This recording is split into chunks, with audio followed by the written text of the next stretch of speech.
STK General Assembly naging matagumpay. Samantalang matagumpay nagdaos ng General Assembly ang samahan ng STK o Serbisyong Tama ng Kababaihan na binuo ni Governor Ramil Hernandez. Ito ay dinaluhan ng humigit kumulang 4,000 miyembro ng STK Kalawan at ito ay nagsimula dakong alas 6 ng gabi, ika-12 ng Hunyo taong kasalukuyan sa Global Field Dayap, Kalawan, Laguna. At ito ay pinangunahan ni Governor Ramil Hernandez kasama ang kanyang may bahay na si Congresswoman Ruth Hernandez na susunod sa kanyang yapak bilang gobernador ng lalawigan. Gayon din sina Bukal J.M. Karait, Bukal Carla Lahara, Punong Barangay Domingo Audihe ng Barangay Dayap kasama ang buong kagawaran ng barangay. Dumalo at sumuporta din ang kapulisan sa pangunguna ni Police Major Milencio Arcita, hepe ng PNP Kalawan, gayon din ng grupo ng Bureau of Fire Protection, Guardian at iba pa. Kaugnay nito ay ang kanyang ipinahayag ang buong suporta sa susunod na gobernador ng lalawigan ng Laguna na si Congresswoman Ruth Hernandez, kasama rin ang kanyang Vice Governor na si Bukal Attorney J.M. Karait, na sinuportahan naman nila Bukal Carla Lahara at ng Barangay Dayap at iba pang mga grupo sa naturang pagdiriwang. At gayon din na nagkaroon ng parapol ng appliances, bigas at iba pa mula sa ating Gobernador Ramil Hernandez at Congresswoman Ruth Hernandez para sa mga mapapalad na STK members. Ating panoorin ang buong kaganapan sa nasabing pagdiriwang.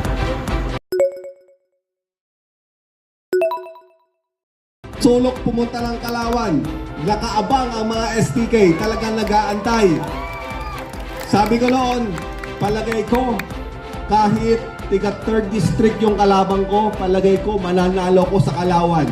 Sabi ko sa aking asawa, nung lumabas ang bola, panalo nga si Governor Ramil.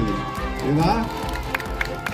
At sana maulit muli. Diba? Kung nagawa natin noon, kaya nating ulitin. Pero hindi na sa akin, tapos na ang termino ko. Doon na sa susunod na magtutuloy ng serbisyong tama. Ang probinsya, iniahon ang probinsya sa pagkakautang. Maraming programa na in-implement. Ibig sabihin, magandang ituloy. Ano po? At kung itutuloy, dapat, siyempre, ay dito rin sa ating galing sa serbisyong tama. Ano po? At saka siyempre, kung iba ang mapupunta dyan, ay marami ang mawawala. Yung mga programa, hindi siyempre itutuloy yan. Gagawa ng bago. Siyempre, yung STK, kasama na kayo doon. Alam nga namang ituloy pa ang STK, ay serbisyong tama nga kayo. Siyempre, papalta ng bago. Ay gusto nyo bang mawala ang STK? Hindi pwedeng mawala ang STK. Ano? Dahil pinaghirapan natin ito. Hindi ito binuo ng isang buwan lang o isang taon lang. Diba? Kaya talagang dapat lang mas patatagin pa ang STK. Kaya kailangan ang ilagay natin yung magtutuloy talaga sa lahat ng programa at proyekto at itutuloy ang pagpapatatag o pagpapalaganap ng mga aktibong kababaihang katulad nyo, ang STK. Ano po? Sino po dito ang merong blue card? Taas ang kamay. Okay, sinong walang blue card? Okay, meron akong order na yung mga walang blue card ay i-prioritize itong mga STK natin.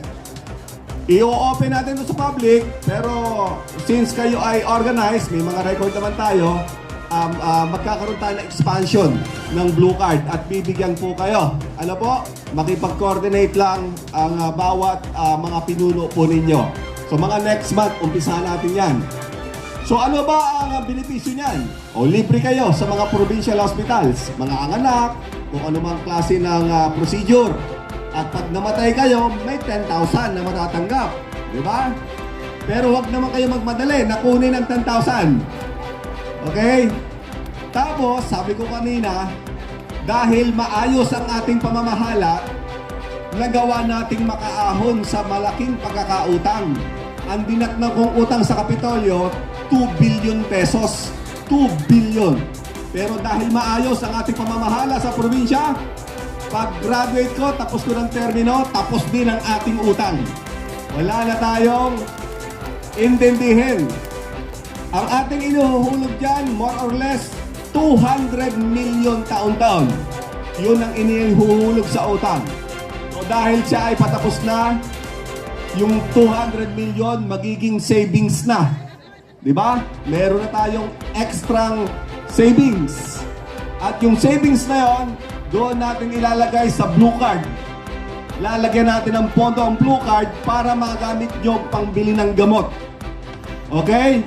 Maglalagay tayo ng authorized na pharmacy, authorized na butika, kung saan kapag kailangan nyo ng gamot, ipakikita lang ang blue card. Bibigyan kayo ng gamot. Okay? So meron lang limit yan, ha? Hindi unlimited. Halimbawa, mga hanggang 5,000 pesos. Pang-emergency lang. O halimbawa, nagkasakit ka, agis. Ay ang sweldo ng asawa mo ay 15.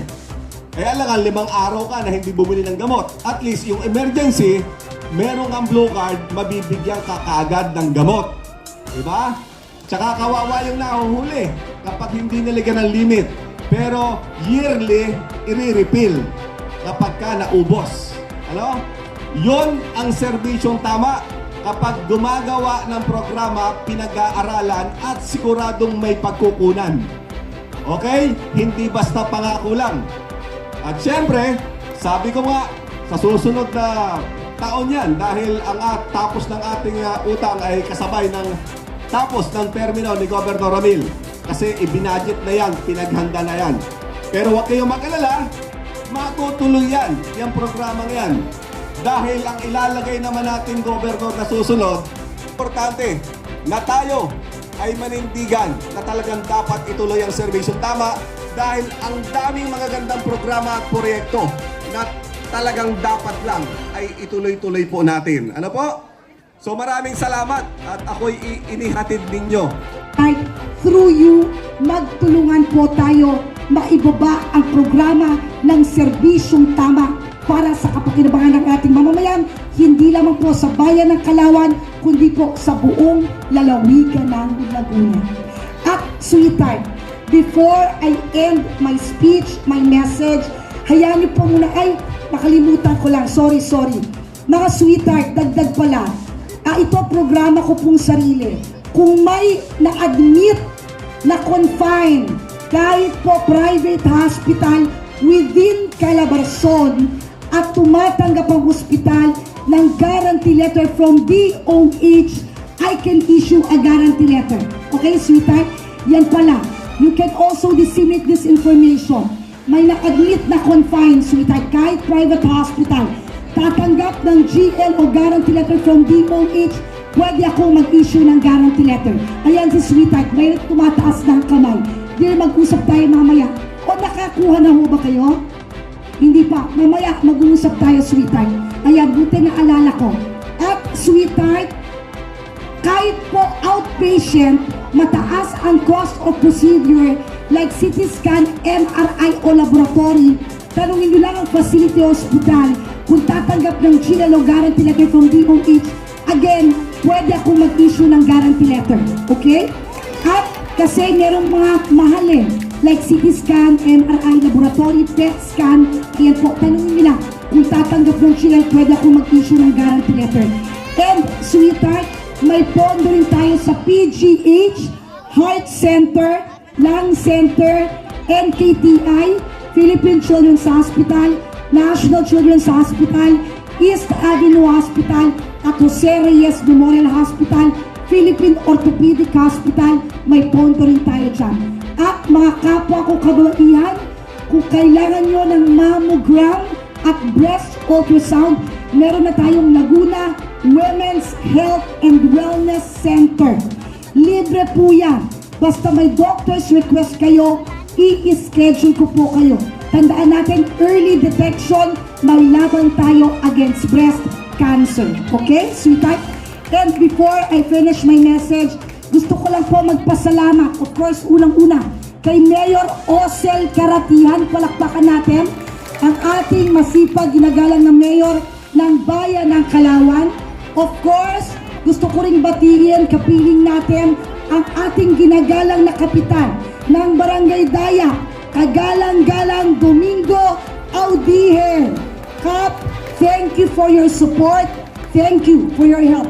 At sa lahat ng ating kagawad ng barangay, mabuhay kayo. Please, tumayo kayo for you to be acknowledged and for you to be recognized. Thank you for your support, sweetheart.